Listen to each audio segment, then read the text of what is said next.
Go. Okay, I did mine on why every Caucasian should take a prolonged trip to Hawaii. Every year, thousands of Americans take a visit to Hawaii for a trip packed with Hawaiian barbecues, hula dances, shaved ice, and of course, the famous beaches.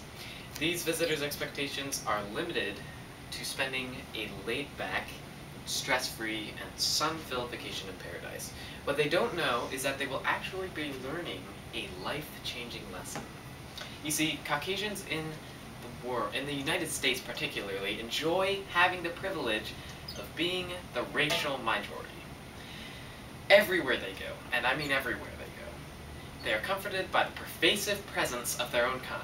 Whether it be the cashier at a local gas station, or, I mean, even their fellow stockbroker on Wall Street. White faces smile back to them, giving them a sense of belonging. Little do they know, this comforting state of familiarity will soon disappear when they touch down in Hawaii. Here, for the first time, they will understand what it feels like to be the racial minority in America. Just by looking around the airport, when they first leave the airway, they will see more black-haired, dark-skinned people than in all their combined lifetime experiences. To illustrate the radically different racial makeup of the population, here are a few statistics. In Hawaii, 55% of the population is strictly Asian, which includes Japanese, Korean, people from the Philippines.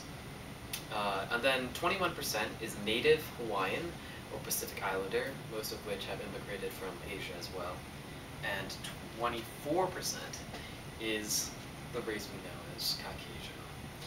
This number does not include the millions of Japanese tourists that flood into the islands each year.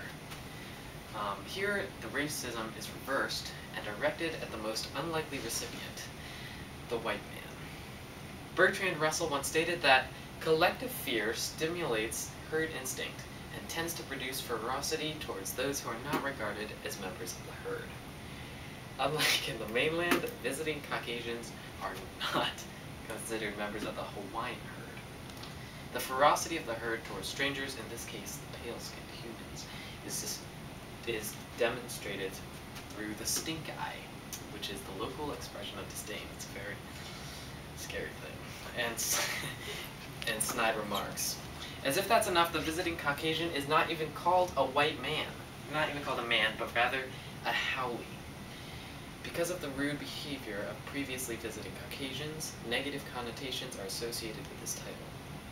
That's the stink eye right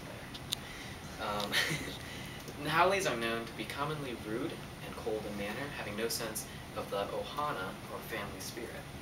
Hawaiian citizens have formed one of the most welcoming and close-knit communities in the country. However, if you recall the herd mentality, they can actually become quite ferocious when their family values and friendly upbringing are threatened by those not recognized as part of the group. By experiencing a taste of racial discrimination, Caucasians will be able to return back to their mainland homes with a better understanding that really they are just a small fraction of this world.